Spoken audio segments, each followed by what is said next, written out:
GLBA provides 8 statutory exceptions that allow a financial institution to disclose NPI without triggering the usual notice and opt-out requirements.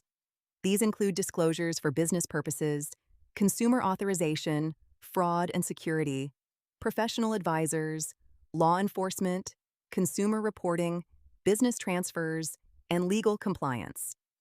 For example, a bank may share information with its attorney or auditor for professional services, or with law enforcement when legally required.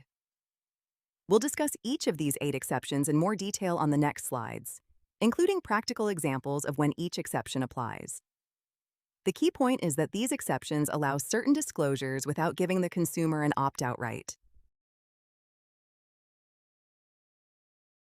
Remember, a customer is a type of consumer, specifically a consumer who has established a customer relationship with the financial institution. So, when GLBA refers to the individual whose information is being handled, it generally uses the broader term consumer. The first statutory exception that we are going to discuss is the business purpose exception. Under GLBA, a financial institution may disclose NPI when the disclosure is necessary to first, effect, second, administer, or third, enforce a transaction requested or authorized by the consumer. First, to effect a transaction. This means carrying out or completing a transaction requested by the consumer. For example, issuing a loan, opening an account, or transferring funds. Second, to administer a transaction. This involves servicing or maintaining a financial product after the transaction has been completed. This can include processing payments, servicing an account, or sending account statements. Third, to enforce a transaction. This involves protecting or enforcing the institution's contractual rights, for example, collecting an unpaid debt, or enforcing the terms of a loan.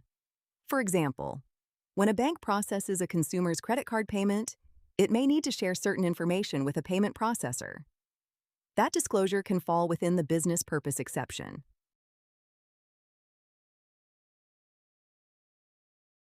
Now we are going to talk about another statutory exception, which is the fraud prevention and security exception. This exception covers several purposes. First, protecting confidentiality and security. For example, a bank may share information with a cybersecurity company investigating suspicious activity or a potential data breach. Second, preventing fraud. For example, the bank may share account information with a fraud detection provider investigating suspicious credit card activity. Third, institutional risk control. This can include sharing information with an external auditor conducting a compliance or risk review. Fourth, resolving customer disputes. For example, transaction records may be shared with a payment processor to investigate a disputed charge. And fifth, disclosures to fiduciaries and legal representatives. For example, a financial institution may provide account information to an attorney acting under a valid power of attorney. The key point is that these disclosures are permitted because they serve important security, fraud prevention, risk management, or customer protection purposes.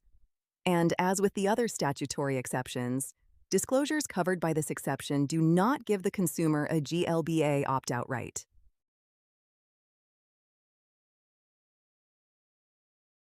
Under GLBA, a financial institution may disclose NPI to professionals who are engaged by, or acting on behalf of, the financial institution to provide professional services.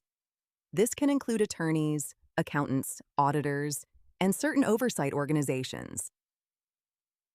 First, attorneys. For example, a bank may share customer loan documents with its outside counsel for legal advice on a regulatory compliance matter. Second, accountants. A bank may provide selected customer records to its external accounting firm for an annual financial audit. Third, auditors. An external auditor may review customer loan files to assess the accuracy of the bank's financial reporting and ensure compliance with applicable requirements. Finally, rating agencies. For example, a bank may share relevant financial information with a rating agency such as Moody's or S&P Global Ratings. so the agency can assess the bank's financial condition and assign a credit rating.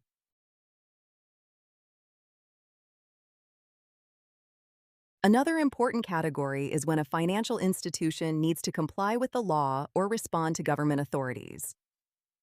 There are several situations where this can happen. First, regulatory examinations. For example, an OCC examiner, the Office of the Comptroller of the Currency, may review customer loan files during a routine examination of a national bank. For those of you who doesn't know, the OCC is a federal agency that supervises and regulates national banks. Second, government investigations. For example, the FBI may request account records as part of a fraud investigation.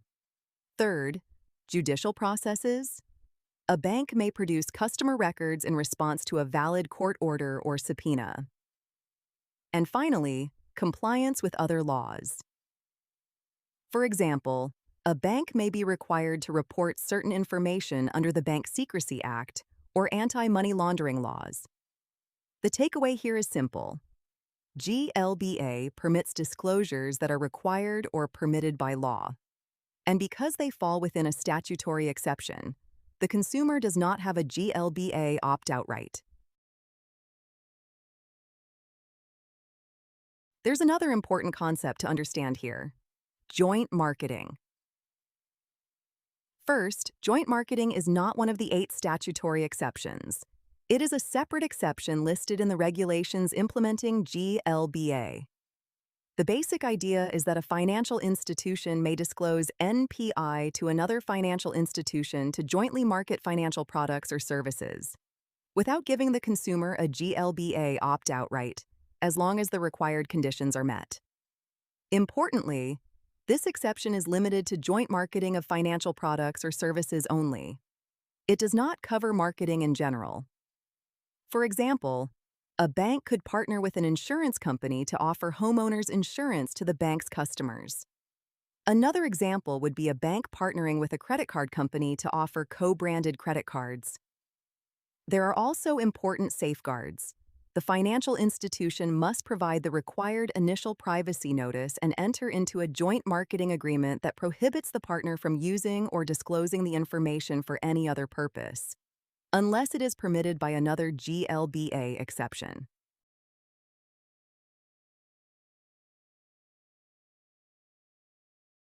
And to wrap up, let's look at one final exception: authorization.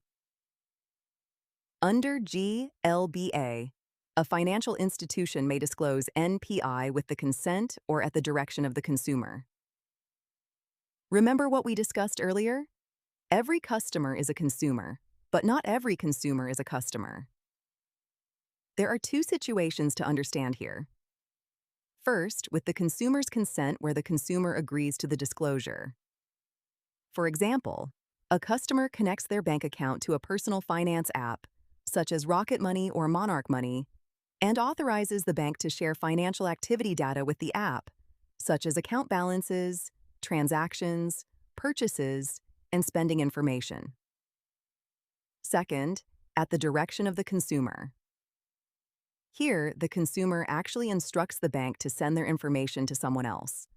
For example, the consumer may ask the bank to send their account records directly to their attorney. And that brings us to the end of our discussion of the GLBA disclosure exceptions. The key takeaway is that not every disclosure of NPI requires an opt-out. GLBA provides specific situations where information can be shared without giving the consumer that right.